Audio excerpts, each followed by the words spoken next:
As many of us wonder, if I did this, what could have happened from it? Or if I would do this, what might happen? We always think if. But if you ever wondered about giving a mouse a cookie or a moose a muffin, you've likely read one of Laura Numerous famous award-winning books. My name is DSCN9986, and let's talk about what happens if you give an author a pencil. I'm going to highlight the outstanding things Laura has done to impact children's literature, along with her life background. Laura is a New York Times best-selling author of many books for young readers, in addition to If You Give series, including The Chicken Sisters and Laura Numerous 10-Step Guide to Living with Your Monster. Laura was born July 14, 1953 in Brooklyn, New York. She was the youngest of 3 girls, and she spent her entire life around books, art, and music, so by the age of 9, she knew she wanted to be a writer. As a child, Laura has such a wonderful love for books and admired everything about them. She spent time after time in every library, reading numerous books after book after book after book. Laura attended Pratt Institute, majoring in fashion design, although she quickly realized that she did not like fashion and she returned to her previous dream of becoming a writer. It wasn't until taking numerous writing courses that Laura's first book, Amy for Short, arose from a homework assignment given to her by her professor. This book was about a 3rd grade girl who was the tallest in her class. It was later published in 1976 by Macmillan, and this is when her writing career officially took off. In 1985, Laura published her famous book, If You Give a Mouse a Cookie. But before it was published, it was denied 9 times. I'm going to read a couple pages of the book, If You Give a Mouse a Cookie.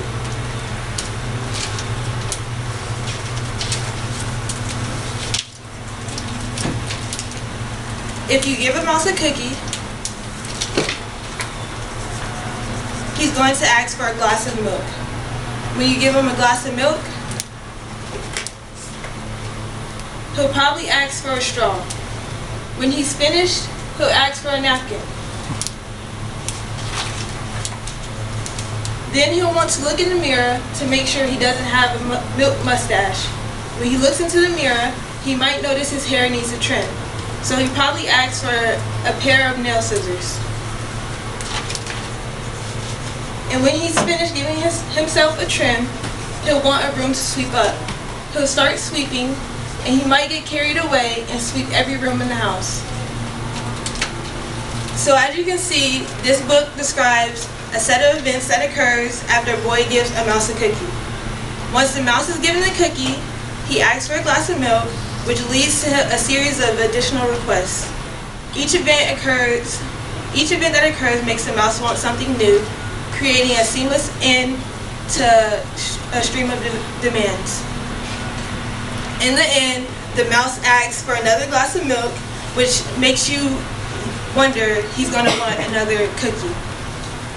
The underlying lesson of this book is that kids don't realize that the mouse asks for numerous things and the boy never asks for a single thing in return, which as a teacher you can show them that and make them understand.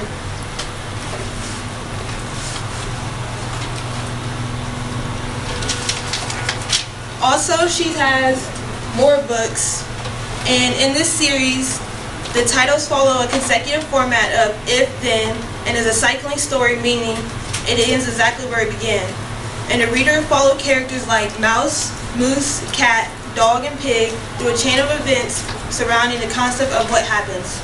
These books have sold millions of copies in millions of different languages. And it ranges from If You Give a Moose a Muffin, cat from If You Give a cat a cupcake, dog from If You Give a dog a donut, mouse from If You Give a mouse a cookie, and pig from If You Give a pig a pancake. Later on in Laura's career, her books expanded.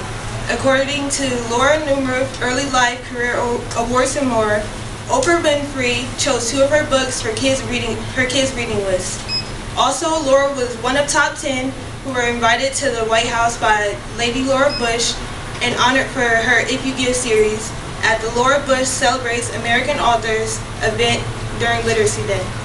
But these honors were only the beginning.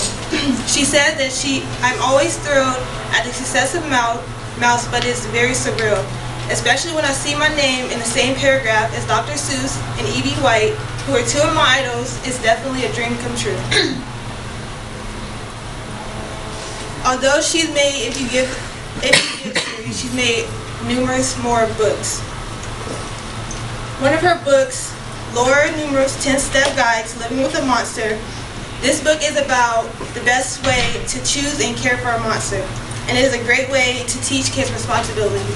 So for a lesson plan, the kids could go home and choose an animal that they would like or do have, and they can make a list about all the responsibilities that come with having the pet. Another book is Dogs Don't Wear Sneakers. In this book, the students will find it funny because of all the illustrations, like a goat shaving, and they will also take a valuable lesson away about running.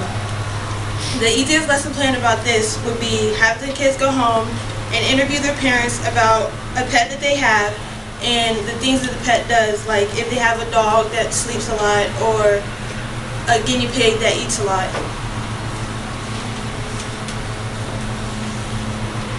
Laura has had many honors.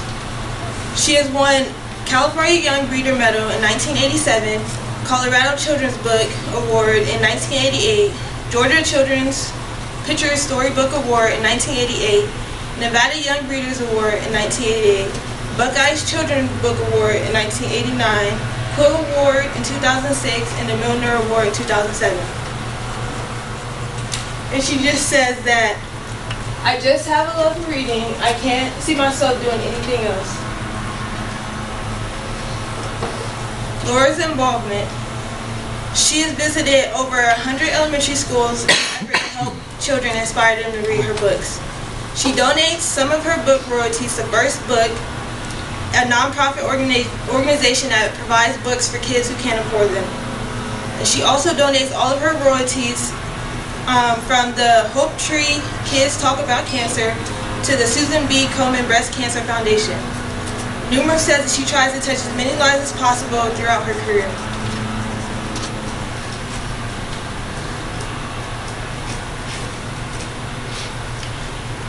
According to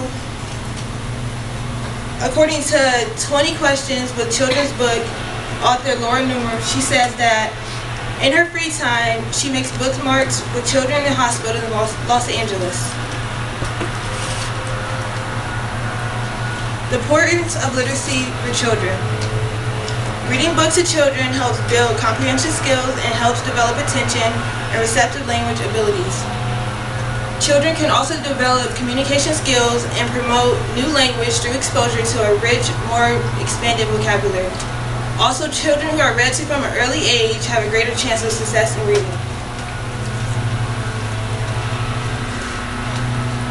According to www.lauranewmark.com, now she lives in Los Angeles, California, is involved with several children's charities, including First Book. She takes tennis lessons, enjoys horseback riding, and reads like crazy. And she visits schools to talk about writing and tours for her books. Her quote, "My work is my life. I can draw no distinction between work, and spare time. I love what I'm doing. I'd eventually like to write screenplays and adult fiction, but I also have a first love for children's books. I was to be writing until my last days." Laura Newman. And now she has an Amazon series of all of her If You Give series. And I'm going to show you a video.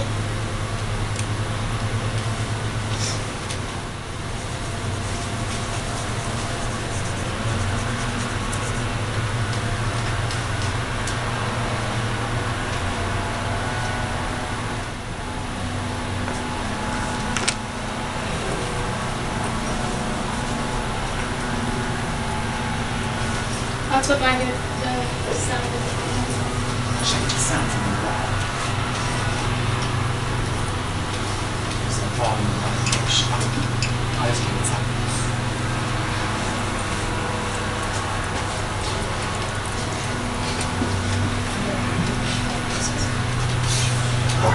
Good morning, Mouse. Woohoo!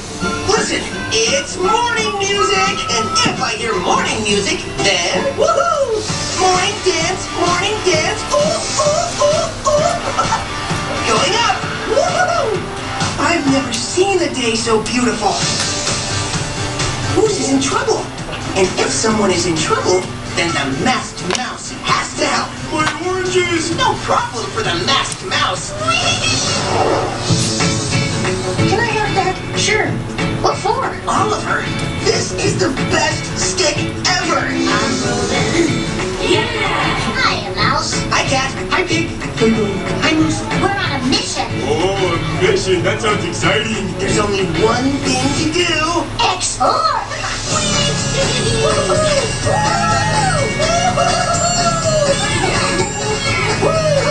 There's something I really need before I hear the rest of the story. Got you covered. A cookie. What do you think will happen next? I'm rolling. Yeah!